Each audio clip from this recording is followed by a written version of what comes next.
Magnesium is at least 60% of the US population doesn't get enough magnesium in their diet. Magnesium is at the center of a chlorophyll molecule. Chlorophyll gives plants their green color, so magnesium is high in dark leafy greens. What does that mean? Most people are not eating their dark leafy greens, right? So why is magnesium important and why does that matter? Well, magnesium is an essential cofactor for over 300 different biological processes inside of your body. And everything from making energy, using energy and making energy, to repairing your DNA after damage has happened so that you don't get a mutation that can cause cancer.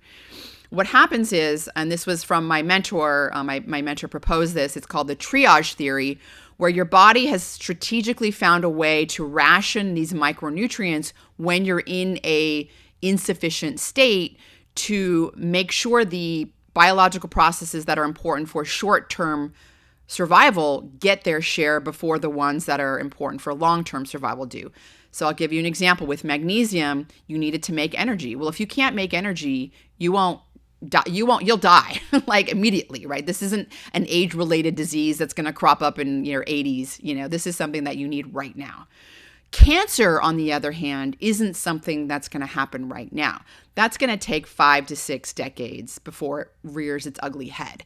And so, repairing damage to DNA, while it's important, it's not important for right now survival. It's important for 50 years from now, right? Right. Magnesium is required for repairing damage to DNA. DNA damage is happening every second. It's happening right now as we're talking, every time we eat food.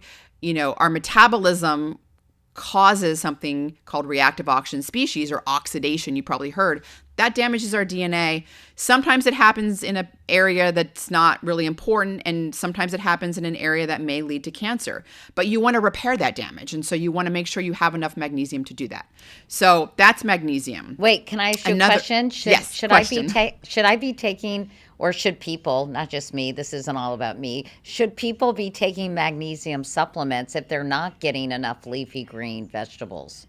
Yes, I do think people should be. And that is because it is hard to meet magnesium requirements. So for women, you need to get about 350 milligrams a day of magnesium. For men, you need about, 450. So 300 to 350 is more the range for women. 400 to 450 is the range for men. If you're physically active, those demands go up even higher because you actually lose magnesium through sweat.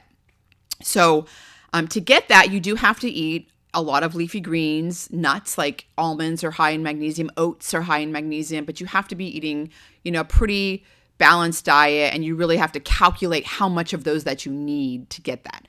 It's always good insurance to take magnesium.